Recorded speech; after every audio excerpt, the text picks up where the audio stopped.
Kalau nunggu akhir-akhir ini biasanya ya sinau. Kalau tiap hari di sinau. Cuma akhir-akhir ini lebih intensitas saya lebih sinau. Ketika saya baca hadis termasuk alamatnya kiamat itu banyak zina. Yang kedua itu wayur faul ilmu dan ilmu itu hilang. Ilmu apa? Hilang.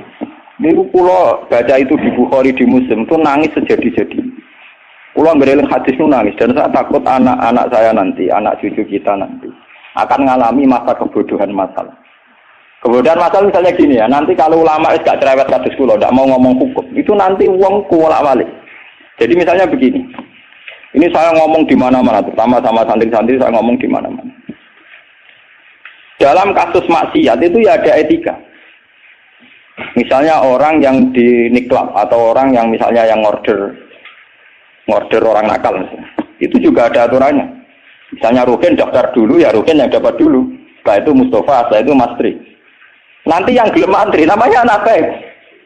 Rukin itu anak baik, karena mau nopo antri. Nanti yang transaksi dan bayar, namanya anak baik. Mergo dekne yo hasil zina, yo bayar, namanya anak baik. Kuatirku nanti kalau ilmu itu sudah hilang, nanti kemaksiatan sudah ada. Sing ono kok dilem anak baik. Dia tetap zina tapi dilem anak baik karena dia zinanya ya bayar ya mau antri. Paham ya? Orang melihat konser yang pornografi, yang mempertontonkan aurat. Kalau masuknya pakai tiket, namanya penonton baik. Tapi kalau munggah-munggah tribun gak ada tiket, penonton jelek. Padahal cara Allah sama jeleknya mergo delok porno. Paham? Lho mboten, ilmu itu pasti nanti hilang. Dan itu yang pasti dimaksud Rasulullah wajir faul ilmu. Ilmu itu nanti hilang oleh etika sosial. Meskipun dalam etika itu terjadi kebobrokan agama. Itu yang paling saya takut. Nanti itu kebaikan itu dalam keburukan. Yaitu tadi orang nonton konser pornografi asal kamu bayar dianggap penonton baik. Kamu nonton kok ngaruh dan bayar. Terus tengok penonton itu baik sekali. Wajar delok ngiler perkara pornografi. Tapi karena dia bayar dan anteng dianggap penonton baik. Karena dia dilem orang baik, dia tidak pernah intervensi kalau perilakunya salah. Paham ya? Nanti itu pasti maksudnya Rasulullah itu begitu. Itu di sarah-sarah ada, tapi saya memahami begitu. Nanti pasti hilang. Makanya saya bersumpah sampai saya mati pun saya akan ngomong ilmu. Meskipun ulama kayak saya itu tidak populer. Saya itu sering dikritik sama teman-teman saya rezekinya dari pidato. Gus ini apa jenengan ra gelem pidato? Nggak jadi kalau pidato gak pede, nanti nuntut teng omah kula. Kena jawab tenan enggak siap. Ngrugekno kowe lho jawabanku. Gak usah Gus gak terangno satu aku ra roh jadi tetep sering pidato. Lah iya macam-macam. Enggak gini terus kalau tenang. Jadi nanti wayur faul ilmu itu begitu. Ilmu itu akan hilang karena kalah oleh etika. Etika dalam kemaksiatan tadi. Makanya saya pernah punya santri, dia itu punya toko kontong. Dia ngeluh ke saya coba. Sebelum Dewi jenengan itu bener. Jadi wong soleh itu butuh nyali. Tapi ini cerita. Pegawai negeri PNS itu kan punya gaji tetap, paham ya? Gaji apa? Rasa tersinggung, harus biasa wah ini. Anggapnya ngomong ngarepe pangeran kowe tak kei donto. Lah kowe modal opo? Itu apa? Satu murah. Dia itu punya toko kelontong. Jadi gue pegawai PNS kan bulan gaji, paham ya? Gue dia dikit. Lah itu nah, wongnya rokan gue secara teori santri yo buka aurat jenenge rokan. Tapi tak belajar aku bayar, jadi tak anggap pembeli yang baik. Tidak jatuh yorokan, kautan ketat, tapi pembeli yang baik. Mergo mbak, kalau ditodok soleh, berdiri nih musola di masjid, tapi tak belajar. Nah ada sih nyulayani kan? Pembeli yang tidak baik. Pulang kan saya proses. Wong kok dicoba makal mbek wong soleh. Jadi kamar sing wong soleh mangkel no. Sing wong rapati soleh. Nyenengno. Maksudnya rapati soleh perkara aurate lho, ora perkara PNS lho, perkara napa? Aurate iku ora salah paham. Kok diprotes PNS iki. Lha iku padha karo pengurus masjid. Pengurus masjid dia sumbangan wong sing terkenal korupsi atau terindikasi korupsi nyumbang 10 juta. Sing tukang etika 10.000 gegere gak karuan. Akhirnya pengurus masjid terbiasa nganggep itu orang baik. Mereka nyumbang 10 juta. Yang tukang itikaf nyumbang, itu ya termasuk ilmu ilmu, paham? Nanti itu zaman ngono iku. Mulane kula nu saniki kula nu sering di. Untungnya kula terkenal ngalim, pancen hikmahe gede. Kuwi mboten urusan sombong, hikmahe gede. Nak ngomong cek ana sing ngrungokno. Karena pendapat kayak saya itu tidak populer. Mau kalau terkenal ngalim, lu orang misoin ke saya semua. Karena pendapat saya ada, kenapa? Tidak populer, saya sadar. Wong saya pernah pengajian di rumah saya sendiri pas muludan. Mungkin ada sebagai jamaah sini yang ikut. Orang tetangga saya rata-rata hormat sama saya. Tapi yang kalau di acara tak omong. Wah, acara ini Gus Pak gak rawuh gak enak. Mari Gus Pak nak diundang dia teko. Pokoknya dia nak sing undangan ram bayar-bayar itu teko. Tapi nak sing bayar dia ra teko lawat itu. Tak omong. Wah, aku nak di acara. Nak nganggur dia teko nak ora apa-apa. Pokoknya nak sing demi anak bojone ra teko malah apik. Iki ajaranku. Tak omong saking kepengenku gak ganggu masyarakat. Tapi uang ya tetap segan gitu, tetap teko. Tapi tak umum tak. Saya tidak tersinggung, andaikan sampean tidak. Nah ini kalau terus balik. Terus yang ketiga contohnya gini. Kiai ku kados kula nu lebih nyai 5 tahun, bapak wafat 2000. Mumpun mangkel tenan. Cara ora eling Quran mangkel. Masyarakat yang anaknya setengah idiot atau yang dianggap gak pati pinter itu di pondokno. Nating iki udah bagus. Yo ngoten niku kadang yo nganti camat mantan camat. Ini kula jujur kula termasuk kiai terakhir kiai gede, camat-camat lagi do sewentu. Gus kula niku dia anak. Problemnya itu dia hiperaktif, ngeten-ngeten. Anak padahal kakaknya di UGM gini-gini. Itu coba yang itu supaya mondok di sini gini-gini. Ya sudah begitu. Untung kula termasuk kiai sing rapati butuh duit, rapati butuh derajat. Memang tak pisau ya, tak maki-maki nek kula. Lalu lucunya setelah itu tidak kasil mondok di saya karena tak maki-maki itu gang beberapa hari. Uang sing ngomong ini uang melarat. Ya orang melarat tidak camat. Moga orang melarat itu tak bisa ya melarat repot.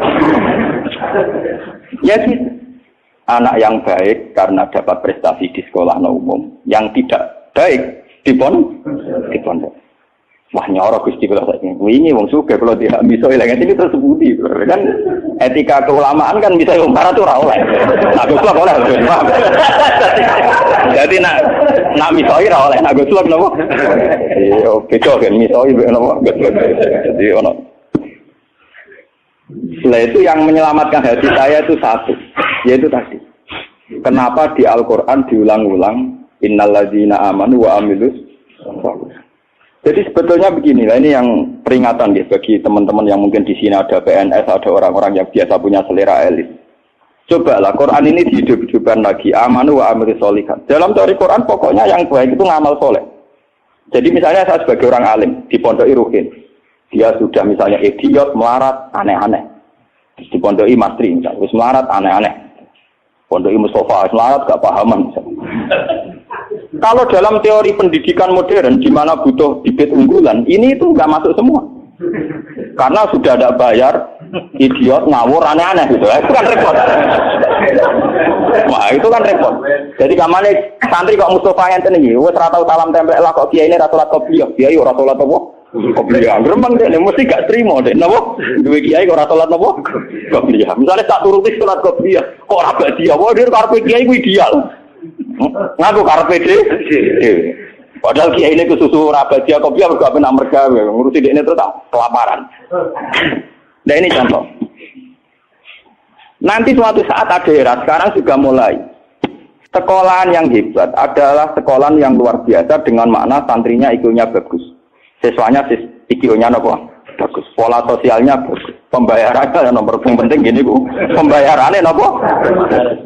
Nah terus akhirnya pondok-pondok pesantren kan kedua bayar ra bagus, otaknya enggak bagus, perilakunya enggak bagus.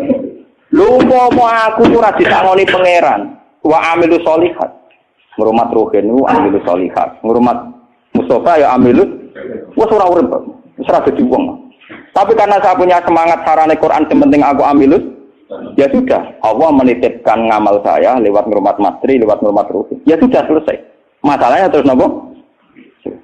Nah, kalau suwun sing ngaji kula, semangat kenapa Quran ngulang-ulang wa amila sholihan, diulang-ulang wa amil sholihat. Penting dalam hidup itu amilus. Kula pernah ini cerita nyata. Saya pernah lihat TV sama ulama-ulama yang kayak saya, artinya tipikalnya ya kayak saya, orangnya alim terus ya ikhlas. Cocok-cocokan kan. Jadi kiai lah ya tahu grup modal yang alimnya sak kulo, ya alim tenan. Ya putrane ki gede. Waduh kiai ini kan buka kartu. Ini tenan mata bui kisahnya apa? Ini ngaji wong tua-tua. Dene aku kan wong enjoy ikhlas. Tahu tak kok, Gus. Mendingan nak delok SPC napa menteri napa-napa sing teng TV-TV. Wong kok mulyane ngono, buka lawange ra tau delok menteri. Terus pokoke mulyane kok ngono. Wis ngono diarani pahlawan. Misalnya ngurumusno ekonomi, ana pertumbuhan apa? Jadi harus tahu ini tahu orang. Ini orang nongkrong, Gus. Kalau tak kok jadi waktu lama ya itu kan. Lah aku orang kalau yang alim kan gak wajib sungkan dong. Bodoh nopo ngalim deh. Kalau takut, loh, jenengan nggak widi takut. Salah jenengan nggak widi takut. Jenengan cerita awak jenengan ini kok tak jawab. Ini cerita. Kalau karena memang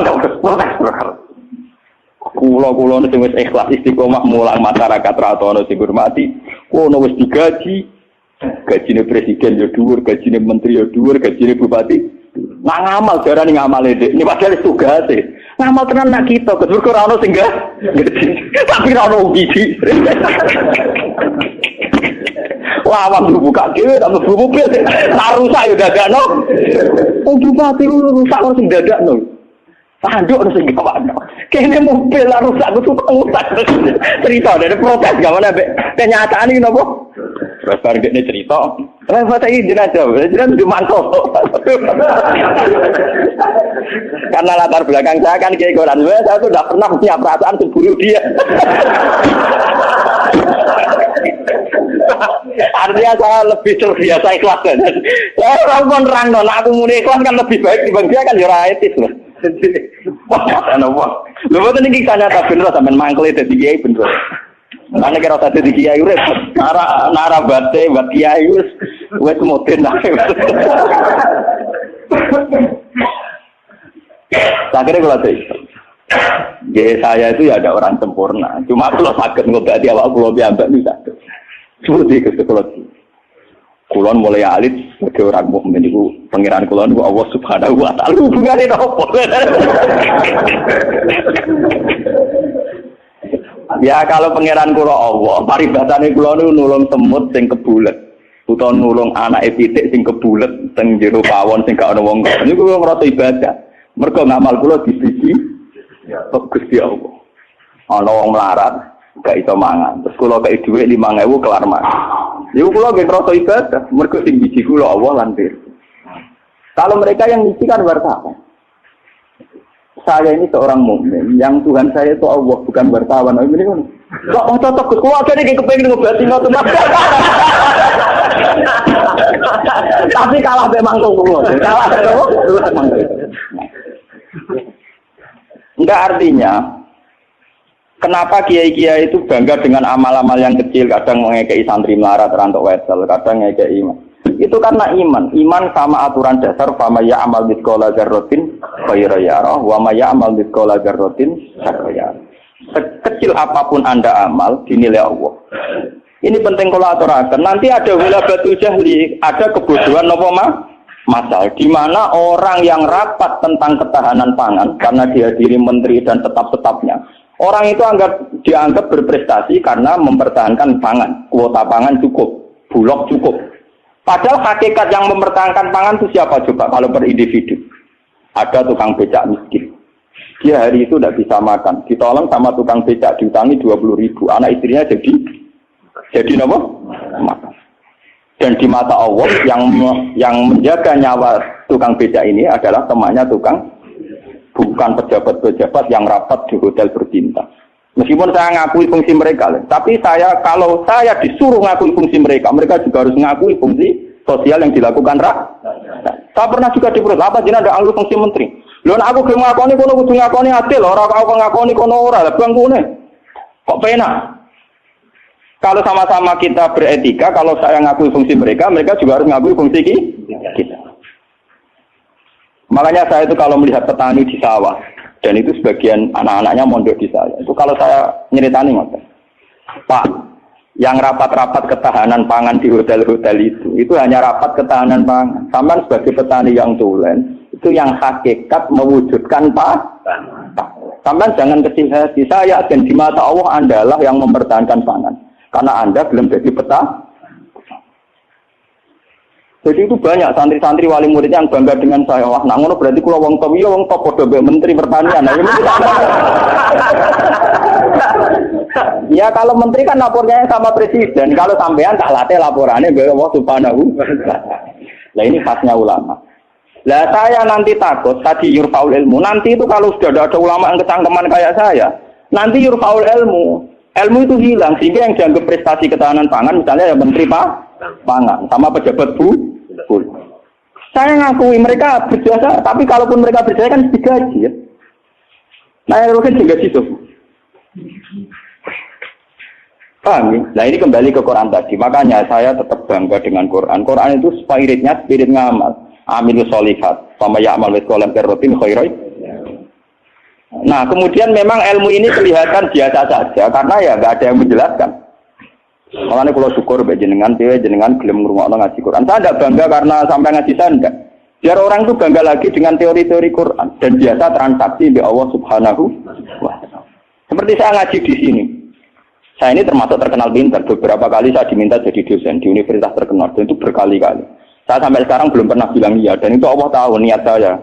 Ya supaya saya pilih-pilihan Gusti ben ono kiai sing ra dosen. Jadi pokoke mulang, mbok prospek ora, mbok ono sing gaji ora. Tapi kan presiden saya kan jenengan, jadi saya lapornya sama nopo.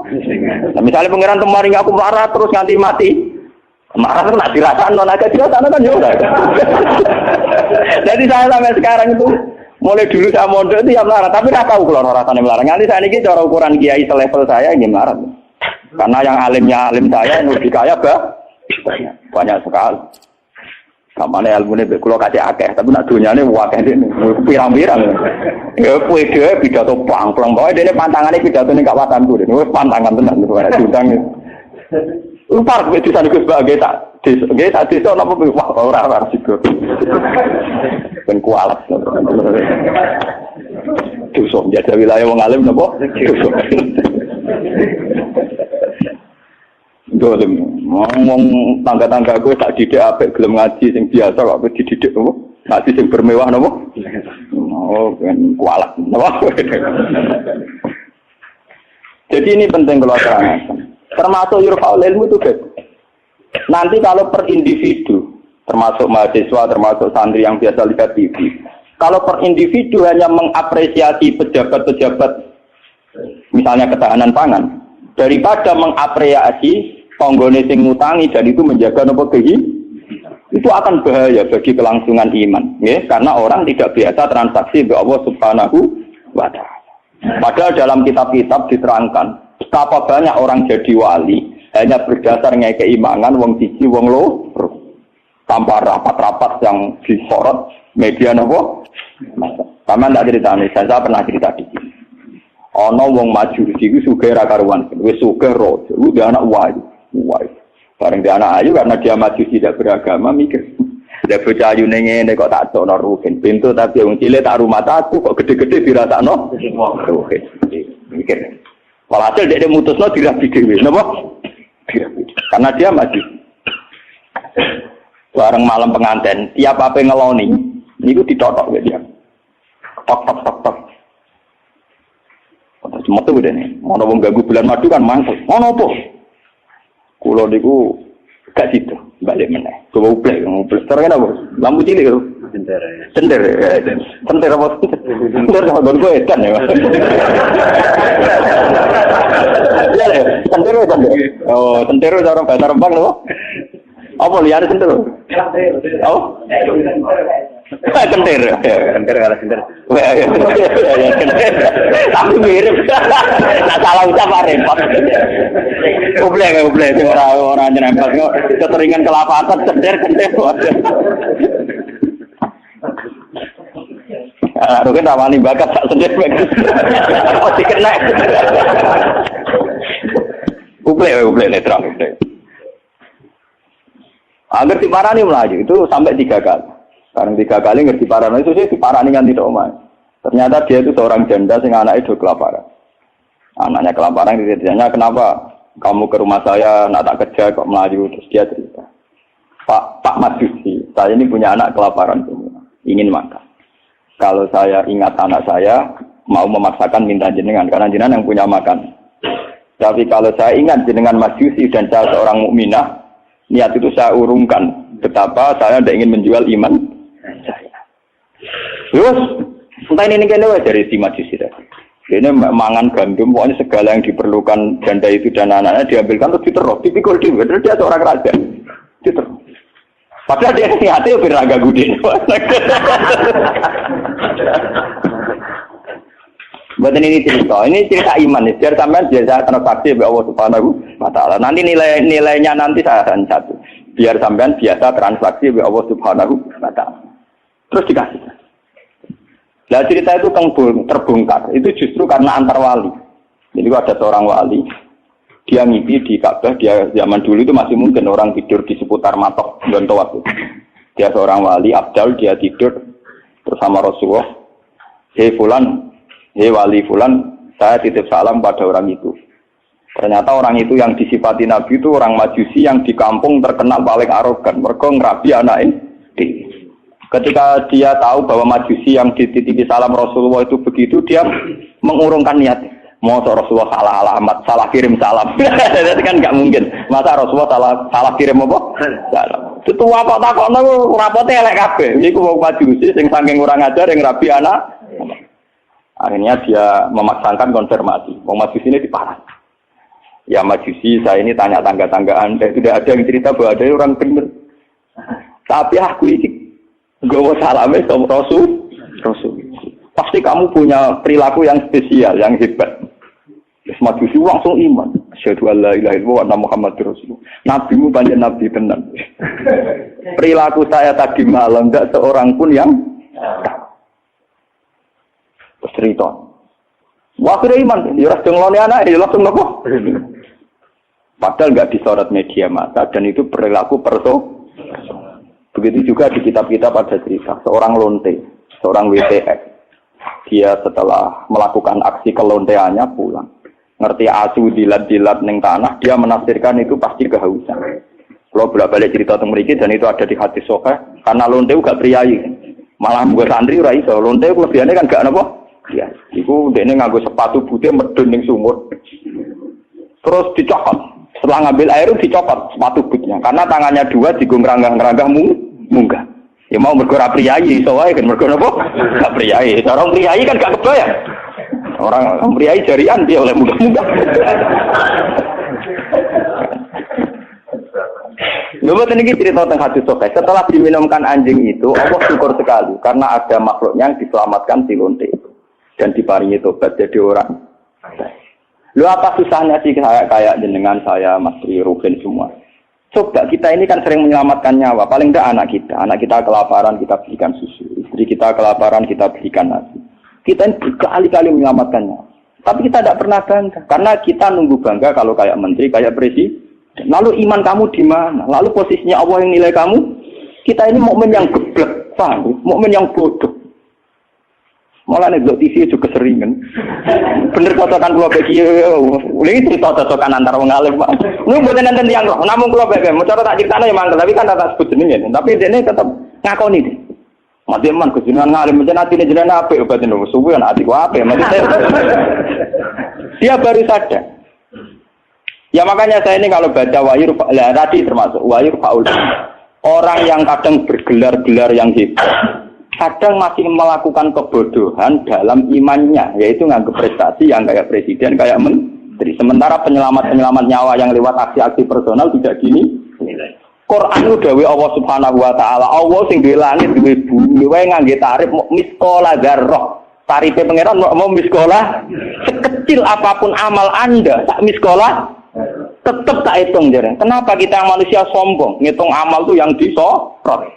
Ngitung prestasi itu yang diakui publik. Kita ini jadi mukmin yang bodoh. Bodoh. Mulane kira wali aku percaya santekno wiridan. Tak wali ketok tangan. Karena iman kamu itu iman yang bodoh. Mulane tobat, penting ngaji tobat. Napa? Tobat. Makanya nanti ya karena saya tidak bisa mimpin sholat tasbih 1 Muharram. Nanti saya mimpin sholat tasbih di sini setelah maghrib. Mungkin agak akhir ya, karena ya pokoknya begitu sama. Saya itu bukan ingin apa, ngiling-ngilingan ya. Kalau ciri utama ulama itu mengingatkan akhirat, mengingatkan eksistensi Allah Subhanahu. Sama rasa hormat pulau kalau bolak-balik haram zaman bertamu dengan pulau teng Rembang lokal. Gama pulau Bojonegoro nggak bojon susu. Terus aku bagus banget, pesowan malah tambah dosa, ditaram no. Itu bingung. Nggak mulai negeri ngaji, pun kalau ngaji di Bojonegoro salaman diulah oleh kalau kan orangnya lucu. Kenapa salaman diulah balik? Lah anak bocah tenang, saltuan mumpung ketika lu merigo, cangkem. Dari mumpung ketika lu merigo, cangkem. Oh santri elek, elek lah kesenting kasih salaman. Repot. Nah ini penting kalau aturakan. Jadi sebetulnya masalah utama manusia itu sejauh mana, masalah iman ya. Sejauh mana kita sering kontrak ambil Allah Subhanahu. Nah ini juga yang dilakukan Rasulullah. Ketika ada sahabatnya yang sudah pinter, karena tidak meminta beliau urusan dunia, ya tidak minta beliau urusan apa? Dunia. Nabi hanya minta fa'inni ala nafsika bikasrotis. Aku jaluk tulung kue. Yang penting kue sujudem yo sering. Jadi kamu Nabi kamu gue jangan ngandalo syafaatku tok, tapi gue dhewe ora tau sujud. Nah gue ora tau sujud itu artinya ora tau transaksi be Allah Subhanahu wa taala. Gue ora tau ta'alluq, ora tau gandrung ning gone Allah Subhanahu wa taala. Makanya nanti saya salat tasbih sebagai simbol saya paling ndak kula jenengan kan jenengan nggih sudah jauh-jauh datang. Cuma kalau ora matur nuwun ya ada kula, paham ya. Jadi kadang wonten kata kadang kula ceritani, sing ngaji jenengan waktu itu di Gunung Kidul, ben aku teperan matur nuwun ada aku wong Rembang. Tetep adoh napa? Ya, sudah sampean ora kadase gede, tetep adoh kula. Tetep napa? Sangkem nek tele wong Gunung Kidul kok adoh Rembang. Paham ya napa? Jadi tetep menang kula, cara ganjaran tetep kata kula. Wes entek ngambek cara diitung ora bandingan. Paling sampean diitung mergo tawadhu. Artinya ngerasa bodoh terus ngaji ya dihitung apik. Dihitung apa? Kula baleni malih. Saya baca hadis itu nangis. Jadi wayur faul ilmu. Ilmu dihilangkan termasuk ilmu prestasi tadi. Kenapa kalau yang melakukan seorang presiden, seorang menteri itu menjadi prestasi yang luar biasa. Kita-kita yang berkali-kali melakukan prestasi penyelamatan nyawa, orang ngerasa duwe napa? Prestasi. Akhirnya syukur kita sama Allah Ta'ala kurang hanya karena merasa tidak punya prestasi. Padahal kita punya prestasi berkali-kali. Oh sama tak cerita ini ben iman teman. Rasulullah nak dawuh itu detail sekali sampai ngendikan kowe iku nggawa kayu ke hutan terus kamu jual di pasar. Setelah kamu jual di pasar kamu kasihkan ke ibu kamu, ke anak kamu dan menjadikan mereka hidup. Itu sudah sedekah yang luar biasa. Sampai Nabi nyontono hatta matat ala fi simroatika. Jika yang kamu bikin untuk mulut istri kamu, matat ala fi sim. Ini wonten cerita. Nabi Musa pernah tanya sama Allah, ya Allah, saya ini kalau di surga sama siapa? Itu dia pemuda, wongnya dempal kaya Ruhin, khasnya wong melarat kan apa dempal. Tukang golek kayu deh. Dan ini Ruhin alhamdulillah iso nglakoni. Jadi tukang ukir kayu tapi ra golek napa? Ternyata anak itu duit cara mriki untuk duit 20.000. Itu yang karena orang Arab itu melaratlah pakanane roti, Pak. Wong Arab lain melaratlah pakanane napa? Roti daging. Jadi orang Arab itu roti yang unsurnya itu tengahnya tiga daging. Ini gitu kok roti. Yang separuh dipangan dia, yang separuh digantung. Digantung tengguwo karena ibunya sudah lumpuh. Kalau dia pulang disuapin. Kalau dia sedang kerja, ibunya mudah meraih karena digantung di dekat napa? Itu. Jadi kayak gitu saja. Dan itu sudah menjadi layak dia setingkat Nabi Musa nanti di surga. Dari Nabi Musa, wong iku kan Nabi Musa rumah sana kan ya kaya dene kiai, mesti salate cukup dia. Pokoknya dia kan fotone ngedok. Oh ternyata ndak gitu, mau bakul ning pasar mulai ya gitu aja. Takone ke pangeran. Lah karena apa? Yo krono iku. Tau kan krono apa? Yo krono. Paham kan? Jadi kayak keliwat. Ibu mesti krono tuh. Terus berarti jadi kesempatan. Makanya saya ini sering cerita ke kiai-kiai. Jangan kira saya boyong itu karena pondok saya enggak. Saya boyong itu tidak karena pondok saya. Ora ono hadis e, wong boyong demi pondok ora ono hadis. Karena demi ibu saya. Karena ibu saya masih hidup. Dan beliau masih membutuhkan saya. Hanya saya sering cerita ke supir saya, nak lihat ibu butuh mobil pamit. Nah ibu rasa pamit. Saya sering bilang gitu sama bapak Kangkang kalau ibu mau derek kemana ada usah pamit saya. Saya kalau selain ibu kan, ya sekarang harus jadi apa? Itu kita ini harus bangga dengan prestasi-prestasi yang dicontohkan Rasulullah Shallallahu Alaihi Wasallam. Tapi kita ini sebagai mukmin bodoh kita kan lihat TV tadi. Kita ininya kan jadi tokoh hebat yang disorot media massa. Sehingga misalnya coba masalah aid. Orang yang menemukan obat aid nanti diapresiasi secara internasional. Mereka menemukan obat aid. Padahal asal-usulnya penyakit aid karena seks bebas. Padahal rumusnya Kiai itu lebih dari itu. Supaya aid gampang tuh rasa seks. Tapi orang yang apresiasi. Orang-orang apa?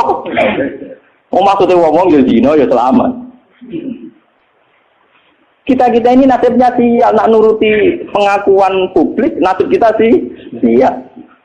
Lalu ciri utama orang mukmin itu anta budawaha ka annaka tarahu fa illam takun tarahu fa innahu yaraka. Ihsan kita, kebaikan kita kontrakkan dengan Allah Subhanahu wa taala. Sehingga setiap saat kita ngamal seakan-akan melihat Allah atau setidaknya yakin dilihat Allah. Intinya biasa transaksi atas nama Allah Subhanahu wa taala. Makanya saya ngajar di mana-mana itu asik. Jangan kira asik saya itu karena di depan sampean. Mangkel no, cara eling sampean itu mangkel. Masih kadang ngantuk turu, kadang ra paham, kadang pelengahan nuruti ngono gelo. Cara kula nganggo taklim muta'alim tak bubar sampean. Sampean nganggo dalil ra sopan ya, Pak. Tapi saya itu enggak nganggo dalil taklim muta'alim. Kalau langsung nganggo Allah Ta'ala kesuwen. Repot. Cepat kerja. Cara etika talim muta'alim gak mlebu kabeh sampean. Nek ana gurune teko kudu nguwater bar kabeh. Nek duwiluk ora oleh melengak bar soalnya tutup. Cara sampean ngaku nganggo kaidah talim muta'alim nopo tutup. Mene penting kula aturaken. Terus kula suwun sampean harus secerdas sahabat ini. Kalau sampean sudah tahu saya ini misalnya ulama akhirat, ya hubungan saya dengan jenengan harus urusan apa? Akhir. Kadang masyarakat tuan yang kadang ngawur banget. Kulo nu gak ada bapak, gak ada guru. Memang sebagian saudara saya sekolah umum, karena yang tidak diplot jadi ulama. Tapi yang diplot jadi ulama itu guru-guru saya ini tanyakan Lukman kalau gak percaya. SD saja enggak. SMP apalagi SMP. Kiai-kiai ini sudah tirakat sebagian anak yang calon pewaris kealiman itu bahkan tidak merasakan sekolah umum. Tapi masyarakat enak saja, wis ngerti kiai ini ngono, anaknya apa tipen baru atau apa ujian di ujungannya. Ya. Saya itu pernah punya kakak wakil bupati. Wakil bupati jadi bukan calon. Itu saya belum pernah main ke rumahnya. Tanyakan Dek Lukman itu. Saya itu hanya sekali main karena beliau pas mau haji. Dan itu di keluarga saya dihormati. Memang saya plotnya ulama, ya etikanya harus gitu. Padahal kakak saya itu sering ke sini, ke Tonggo dulu ketika saya masih kos di sini. Ya karena aturan dasarnya gitu. Yang tidak ulama, harus ulama itu dipegang. Padahal itu kakak saya. Dan itu ya nggak saling menyinggung, ya biasa saja. Saya tenang saja, itu ya tenang saja. Wah itu kalau logika sampean kan aneh. Tapi kalau di keluarga saya biasa. Ya orang tersinggung kakak saya. Memang yang tidak ulama, tuan. Ngomongin gagal. Ketika ada euforia namanya punya dulur wakil bupati, wah pinjam mobil. Saya itu tidak pernah.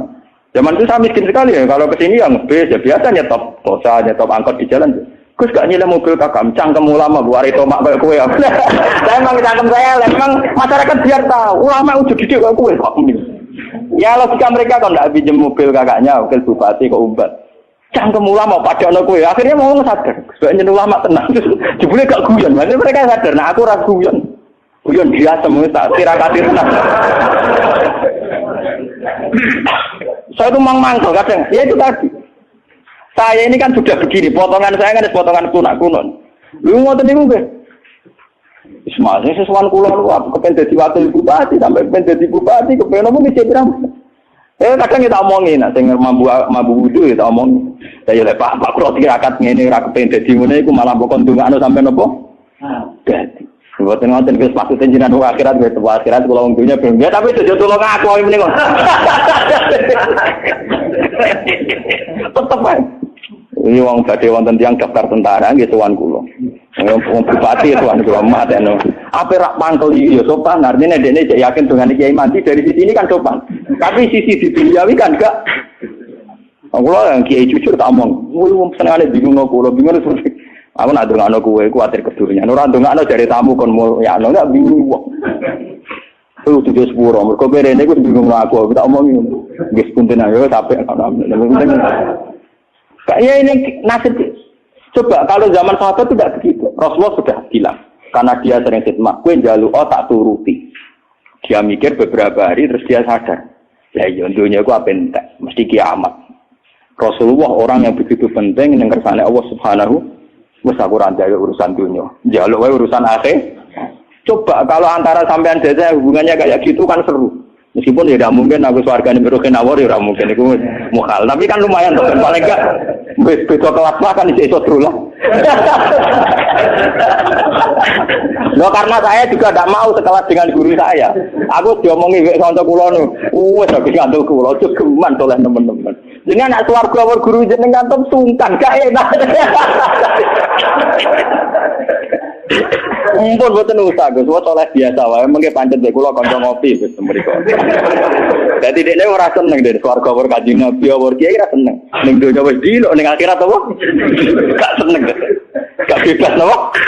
Lha kira sawar aku kan. Dadi kowe war ngene-ngene iki. Anggon kangen ya sowan. Tapi bariku bunga-bunga ning swarga iki. Ning teras-teras pawon-pawon. Jadi tangan-tangan kadang wong cerdas dadi. Mbok aku jogeman oleh teman-teman. Mare swargane para nabi, para wali ku gak enak dari mergo napa? Tangan-tangan ya masuk akal. Wah iya. Dasar teman-teman yo enak, oleh teman-teman yo berat napa?